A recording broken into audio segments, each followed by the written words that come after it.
All right, Shalom, Shalom. Call Halal Yahweh Bahashem, Yahushai Bahashem, Rekahak Radash. Shalom and salutations and double honors to the elder apostles of Great Millstone, where I continue to learn 100% true from. Yahweh Bashem Yahushai, Barakathah, may rule well. Shalom to the elder bishops and the elders, the prophets, the teachers, and the evangelists who do this work. The water for your sacrifices and your lessons. Yahbashin Yahushua Barakatham. And last but not least, Shalom to Speckled Bird, the Confused Space, the Akim and Aqua, the Akim on the highways and byways, and last but not least, the elect back again with another video, praying that you be edified with it. And we're going to entitle this, what did I have?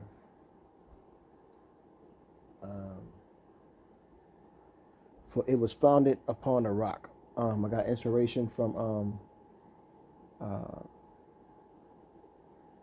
the Elder Gabar of the GMS, the main camp in New York. And yeah, man, he does his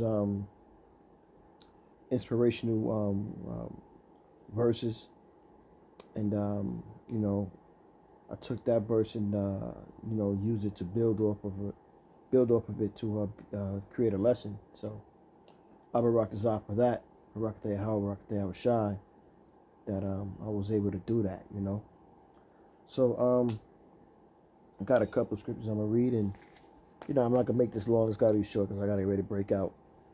So Matthew 7:25, and it reads,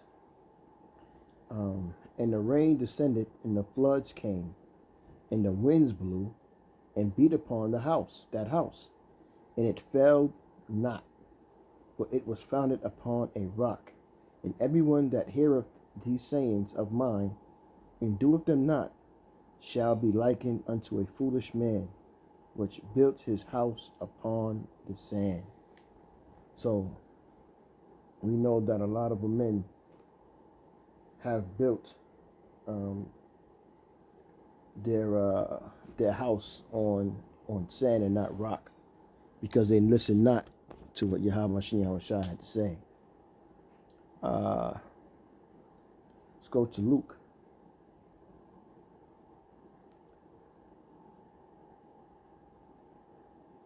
Luke 6 and 47. And it reads, whosoever cometh to me, and heareth my sayings, and do them, I will show you to whom he is like. He is like a man which built an house, and digged deep, and laid the foundation on a rock. And when a flood arose, the stream beat vehemently upon that house, and could not shake it, for it was founded upon a rock. All right? It's a good precept for Matthew 7:25, Luke 6 and 47. Koholo Yahweh Shem Yahushai. Like I said, I'm not going to make this long. I'm going to go to Acts.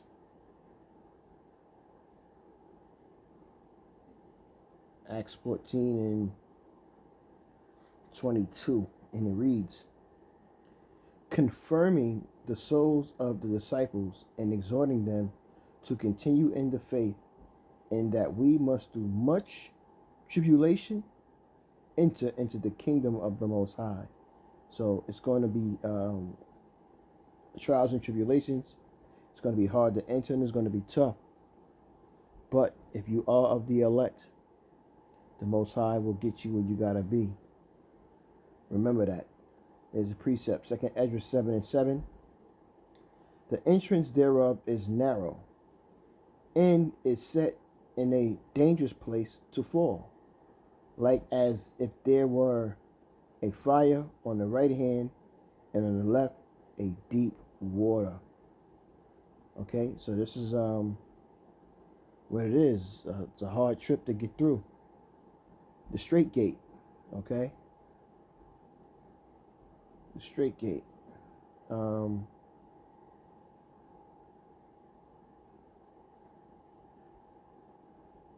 Romans 5 and 3. And not only so, but we glory in tribulations also, knowing that tribulations worketh patience. So tribulations build your integrity. Tribulations build who you are as far as being that rock where you build your house on, okay? This is James 1 and 12. Blessed is the man that endureth temptation, for when he is tried, he shall receive the crown of life, which Yahweh, thy power, have promised to them that love him. And how do we show that we love Yahweh Bashem Yahweh Shai? We show we love him by what? Keeping the commandments.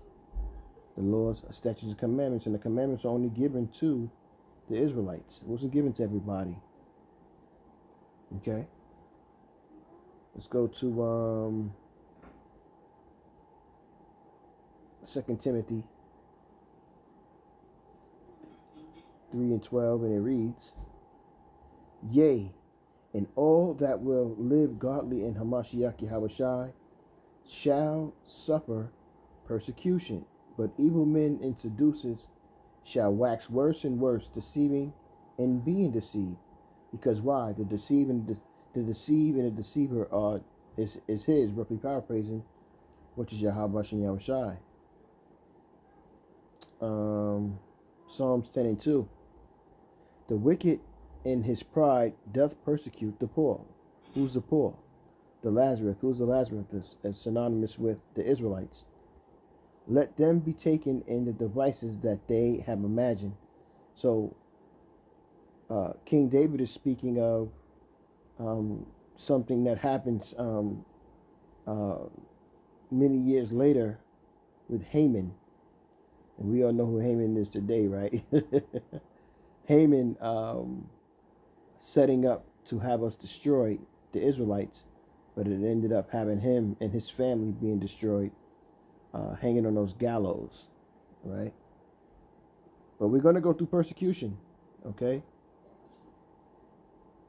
This is 2 Corinthians 12 and 10. Therefore I take pleasure in infirmities and reproaches, and in necessities and persecutions and distresses for Hamashiach's sake. For when I am weak, then I am strong. Because we rely and we depend on Yahweh Shai, Yahweh Shai, to watch over us and to build us up. So when we are weak in the flesh, through the blood of Yahweh Shai, and what He's done for the elect, this go time around, it makes us, it comforts us with the scriptures. Okay. Let's go back one. 2 Timothy 2 and 19, and it reads, 2 Timothy 2 and 19, Shalakia. Nevertheless, the foundation of the Most High standeth sure, having this seal, Yahweh knoweth them that are his, and Shalakia, having the seal, the Lord knoweth, talking about Yahweh Shai, knoweth them that are his, and let everyone that nameth the name of Hamashiach depart from iniquity. What is iniquity? Sin on top of sin. So, yeah, the elect are sealed, you know.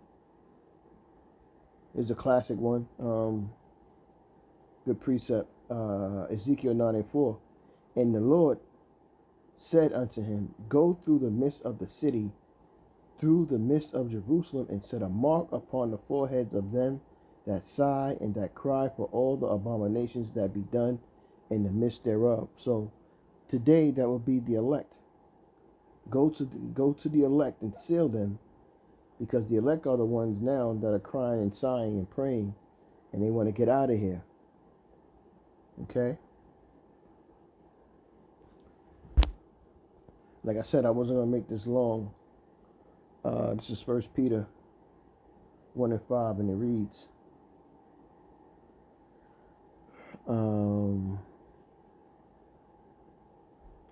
who are kept by the power of the Most High through faith unto salvation, ready to be revealed in the last time. That's the elect. You're gonna see you're gonna know that you was with a prophet, or a prophet was among you. Roughly paraphrasing.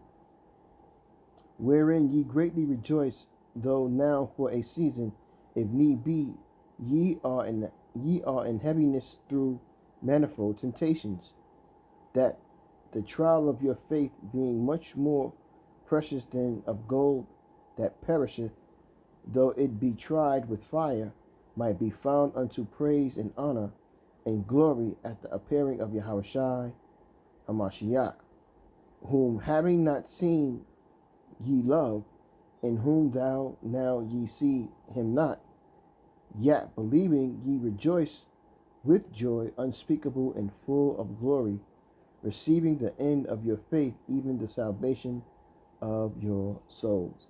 So even without seeing Hamashiach, Yahushua, and building up the faith, this is a plus. This is a good thing.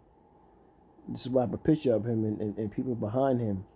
You know what I mean? You believing on him as the scriptures have said, and in doing that, this is a beautiful thing, because you want to be kneeled under Yahushua, and he puts a crown on your head and says, "Job well done," as Elder Apostle Gabar says. Okay, and that starts with hearing the words and fearing Yahushua and repenting